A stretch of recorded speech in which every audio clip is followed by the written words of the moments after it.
السلام علیکم ورحمۃ اللہ وبرکاتہ۔ الحمدللہ والصلاة والسلام علی رسول اللہ، اما بعد۔ واجب الاحترام سامعین و سامعات دارالتحقیق فیصل آباد اور مجلس تحفظ سنت پاکستان کے زیر اہتمام الاربعین فی الفتن یعنی 40 احادیث کے مجموعہ میں سے 28ویں حدیث پیش خدمت ہے، جس کا عنوان ہے حضرت عیسیٰ علیہ السلام کے حج و عمرہ کا بیان۔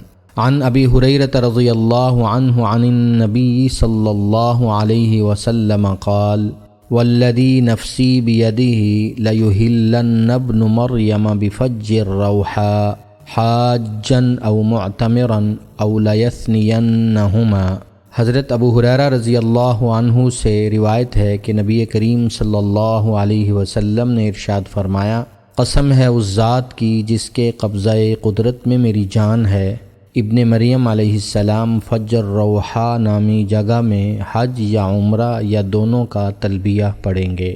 مذکورہ حدیث میں واضح طور پر سیدنا عیسیٰ علیہ السلام کے حج اور عمرہ یا دونوں کا ذکر ہے کہ اس ذات کی قسم جس کے ہاتھ میں میری جان ہے، حضرت عیسیٰ علیہ السلام ضرور فج روحاء کے مقام سے حج یا عمرہ یا دونوں کی نیت سے احرام باندھیں گے اور تلبیہ یعنی لبیک اللہم لبیک کہیں گے۔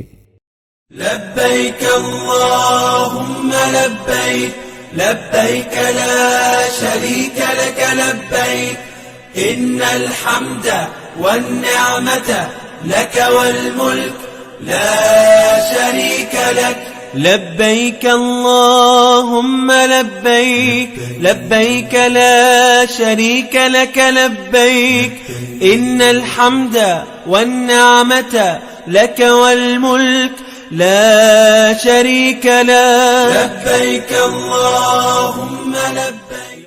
فج روحاء مدینہ طیبہ سے تقریباً 6 میل دور ایک مقام کا نام ہے۔